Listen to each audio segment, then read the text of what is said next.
नमस्कार दोस्तों, स्वागत है आपका अपने YouTube channel Anil study official में।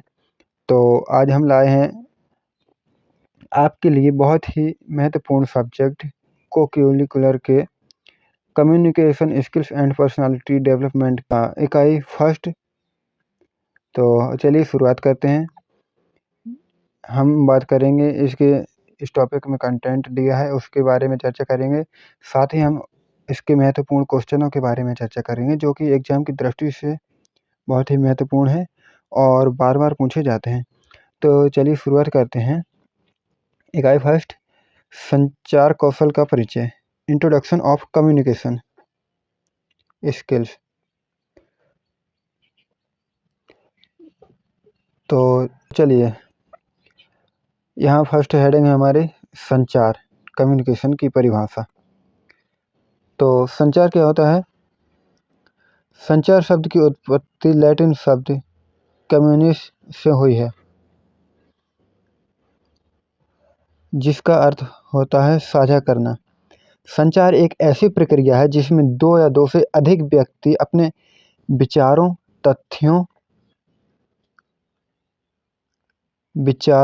तथ्यों, भावनाओं या सूचनाओं का आदान प्रदान करते हैं ताकि उनके बीच एक आपसी समझ विकसित हो सके।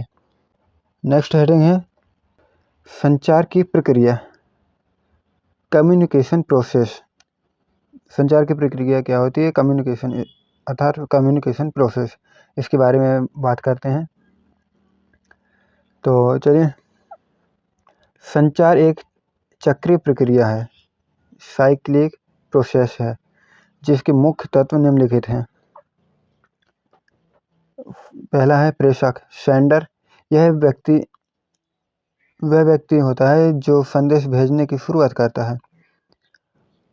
सेकंड है संदेश, मैसेज। वह विचार, सूचना या जानकारी जिसे साझा करना होता है वह संदेश या मैसेज कहलाता है। और थर्ड है एनकोडिंग। विचारों को शब्दों, प्रतीकों या संकेतों में बदलना एनकोडिंग कहलाता है। और माध्यम या चैनल, वह रास्ता जिसके जरिए संदेश भेजा जाता है, जैसे आमने सामने की बातचीत, फोन या ईमेल, ये माध्यम कहलाते हैं। और अगला है प्राप्तकर्ता, रिसीवर। वह व्यक्ति जिसे संदेश भेजा जाता है या भेजा गया है या जो मैसेज प्राप्त करता है वो रिसीवर होता है। डिकोडिंग क्या होती है? डिकोडिंग होती है प्राप्तकर्ता द्वारा संदेश को समझने की प्रक्रिया, डिकोडिंग कहलाती है। और प्रतिपुष्टि, फीडबैक, प्राप्तकर्ता की प्रतिक्रिया जिससे पता चलता है कि संदेश सही ढंग से पहुंच गया है, ये प्रतिपुष्टि यानी फीडबैक कहलाती है।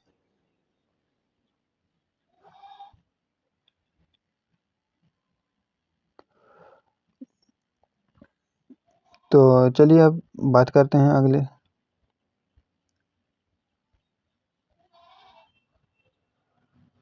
संचार के प्रकार, type of communication. Types of communication में पढ़ेंगे कि संचार को मुख्य रूप से कितने भागों में बांटा गया है। तो संचार को मुख्य रूप से दो भागों में बांटा जा सकता है। फर्स्ट है शाब्दिक संचार, वर्बल कम्युनिकेशन।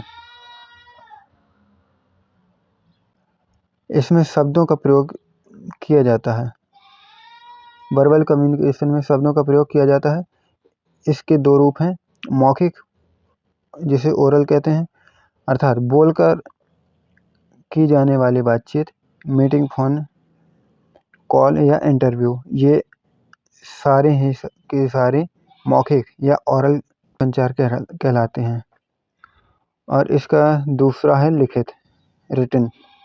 लिखकर दी जाने वाली जानकारी लिखित वर्बल कम्युनिकेशन कहलाती है। इसमें लेटर, ईमेल और रिपोर्ट आदि आते हैं। नेक्स्ट है अशाब्दिक संचार, नॉन वर्बल कम्युनिकेशन। बिना शब्दों के किया गया संचार अशाब्दिक संचार कहलाता है, नॉन वर्बल कम्युनिकेशन कहलाता है। इसमें शामिल है शारीरिक भाषा, बॉडी लैंग्वेज, आपके बैठने और खड़े होने का तरीका।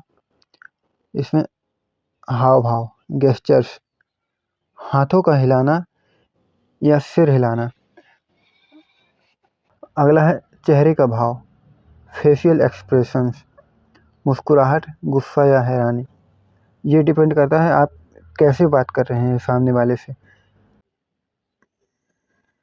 अगला है प्रभावी संचार के 7 नियम। फोर्थ हेडिंग है प्रभावी संचार के 7 नियम। इसमें है किसी भी संदेश को प्रभावशाली बनाने के लिए इन 7 गुणों का होना आवश्यक है। ये 7 गुण कौन कौन से हैं? तो ये है स्पष्टता, क्लैरिटी, आपका उद्देश्य और शब्द बिल्कुल साफ होना चाहिए। इसमें अगला है संक्षिप्तता, कंसिसनेस, अपनी बात को कम से कम और जरूरी शब्दों में कहना चाहिए। अगला है ठोसपन, कॉन्क्रीटनेस, बात हवा में ना करें, तथ्यों और आंकड़ों का उपयोग करें। अगला है शुद्धता, करेक्टनेस, भाषा और व्याकरण की गलतियां ना करें। इससे सामने वाला आपके बॉडी लैंग्वेज और आपके बात करने के तरीके से बहुत ही अट्रैक्ट होता है। और अगला है निरंतरता या क्रमबद्धता, कोहेरेंस, विचारों का आपस में संबंध होना चाहिए।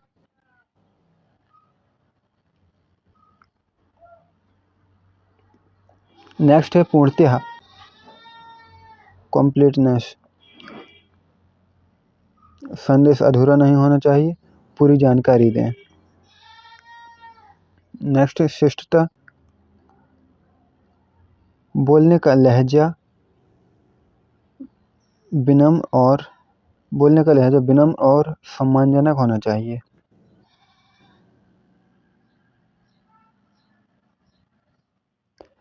बात करते हैं इसके अगली हेडिंग नंबर 5 की। तो संचार की बाधाएं, बैरियर्स टू कम्युनिकेशन के बारे में बात करते हैं। तो संचार के दौरान आने वाली रुकावटों को बाधाएं कहते हैं। पहला इसमें भौतिक बाधाएं, फिजिकल बैरियर्स, शोर, खराब नेटवर्क या बहुत अधिक दूरी, ये भौतिक बाधाएं होती हैं। फिजिकल बैरियर्स होती हैं। और भाषाई बाधाएं, लैंग्वेज बैरियर्स, अलग भाषा या कठिन शब्दों का प्रयोग लैंग्वेज बैरियर्स कहलाती हैं। अगला है मनोवैज्ञानिक बाधाएं, साइकोलॉजिकल बैरियर्स, डर, तनाव या सुनने की इच्छा न होना, ये साइकोलॉजिकल बैरियर्स कहलाते हैं। नेक्स्ट हेडिंग के बारे में बात करते हैं, जो कि 6वीं है, व्यक्तित्व विकास में संचार का महत्व, इम्पोर्टेंस इन पर्सनालिटी डेवलपमेंट। एक प्रभावी वक्ता ही एक प्रभावशाली व्यक्तित्व का स्वामी होता है। यह आपके आत्मविश्वास को बढ़ाता है। इससे आपकी नेतृत्व गुण, लीडरशिप स्किल्स विकसित होती हैं। यह समाज और कार्यस्थल पर आपके संबंधों को बेहतर बनाता है। तो संचार सिर्फ बोलना नहीं है। कंक्लूजन कहता है कि संचार सिर्फ बोलना नहीं है, बल्कि सही ढंग से अपनी बात को दूसरे के दिल और दिमाग तक पहुंचाना है। यही व्यक्तित्व विकास की पहली सीढ़ी होती है, जो कि बिल्कुल सही है। तो चलिए बिना समय गवाए हम शुरुआत करते हैं प्रश्न नंबर 1 की, जो कि बहुत ही महत्वपूर्ण है एग्जाम की दृष्टि से। इसमें कहा गया है कि व्यक्तित्व की परिभाषा क्या है। तो ऑप्शन नंबर बी इसका सही होगा। व्यवहार, भावनाओं और विचारों के द्वारा जो किसी व्यक्ति की विशेषता बताते हैं, वो व्यक्तित्व कहलाते हैं।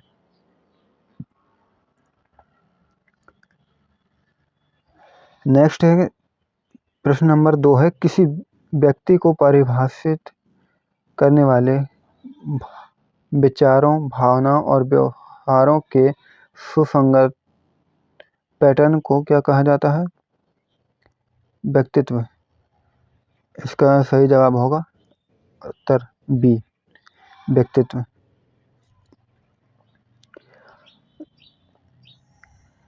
नेक्स्ट है, सिगमंड फ्रायड के अनुसार व्यक्तित्व का कौन सा हिस्सा आनंद सिद्धांत पर काम करता है और तत्काल संतुष्टि चाहता है? तो इनके अनुसार ऑप्शन नंबर सी है, सुपर ईगो। नेक्स्ट क्वेश्चन है चौथा, व्यक्तित्व का कौन सा सिद्धांत अचेतन संघर्षों की भूमिका और बचपन के शुरुआती अनुभवों के प्रभाव पर जोर देता है? तो इसका सही जवाब है ऑप्शन नंबर सी, मनोविश्लेषणात्मक सिद्धांत। क्वेश्चन नंबर 5 है, निम्नलिखित में से किसे बड़े 5 व्यक्तित्व लक्षणों में से नहीं माना गया है? तो ऑप्शन नंबर सी, ईमानदारी। प्रश्न नंबर 6 है, व्यक्तित्व माना जाता है तो कैसा माना जाता है? ऑप्शन नंबर डी, दीर्घकालिक, स्थिर और आसानी से नहीं बदलने वाला। अर्थात व्यक्तित्व को आसानी से नहीं बदला जा सकता और यह दीर्घकालिक व स्थिर होता है। प्रश्न नंबर 7 है, लंबे समय से चले आ रहे लक्षण और पैटर्न जो व्यक्तियों को लगातार सोचने, महसूस करने और विशिष्ट तरीकों से व्यवहार करने के लिए प्रेरित करते हैं, वह कहलाते हैं व्यक्तित्व। नेक्स्ट है, स्वभाव का तात्पर्य क्या है?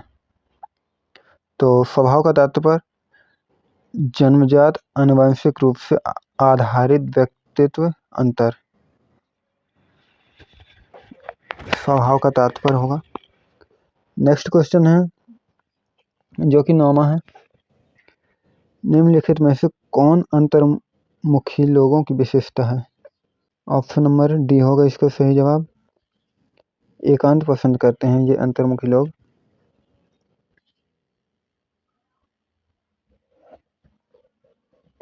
नेक्स्ट क्वेश्चन है, प्रश्न नंबर 10 है, निम्नलिखित में से कौन सा उन व्यक्तियों का लक्षण है जो बहिर्मुखता में कम है?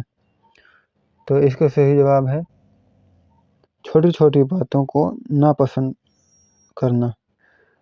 11 जुड़वा बच्चों ने मिनेसोटा अध्ययन के निष्कर्षों के अनुसार एक जैसे जुड़वा बच्चे, चाहे वे एक साथ बड़े हुए हों या अलग अलग व्यक्तित्व वाले होते हैं। ऑप्शन नंबर डी होगा सही, ऑप्शन नंबर इसका डी सही होगा। और अगला क्वेश्चन है, जो लोग सहमत होने में उच्च होते हैं वे किससे अधिक होते हैं? भरोसेमंद अधिक होते हैं। अगला क्वेश्चन है जो कि 13वां है, निम्नलिखित में से कौन सा उन व्यक्तियों का लक्षण है जो सहमत होने में कम है? इसका सही जवाब होगा दूसरों का अपमान करना और उन्हें छोटा करना। अगला क्वेश्चन है, न्यूरोटिसिज्म एक व्यक्तित्व विशेषता है जो निम्नलिखित में से किस की विशेषता होती है? ये भावनात्मक स्थिरता होती है।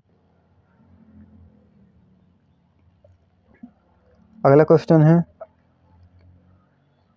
जिन व्यक्तियों में विक्षिप्तता अधिक होती है वे निम्नलिखित में से किसका अनुभव करते हैं?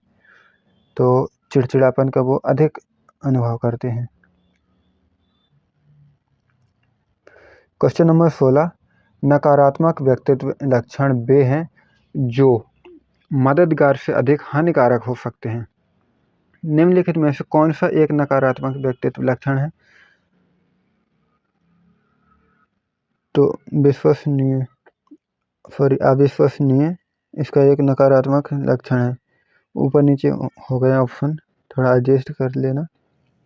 आशा करता हूँ कि मेरा वीडियो आपको पसंद आया होगा, तो हमारे चैनल को सब्सक्राइब करें ताकि हर वीडियो की नोटिफिकेशन आप तक पहुँचती रहे, और वीडियो को भी लाइक करें।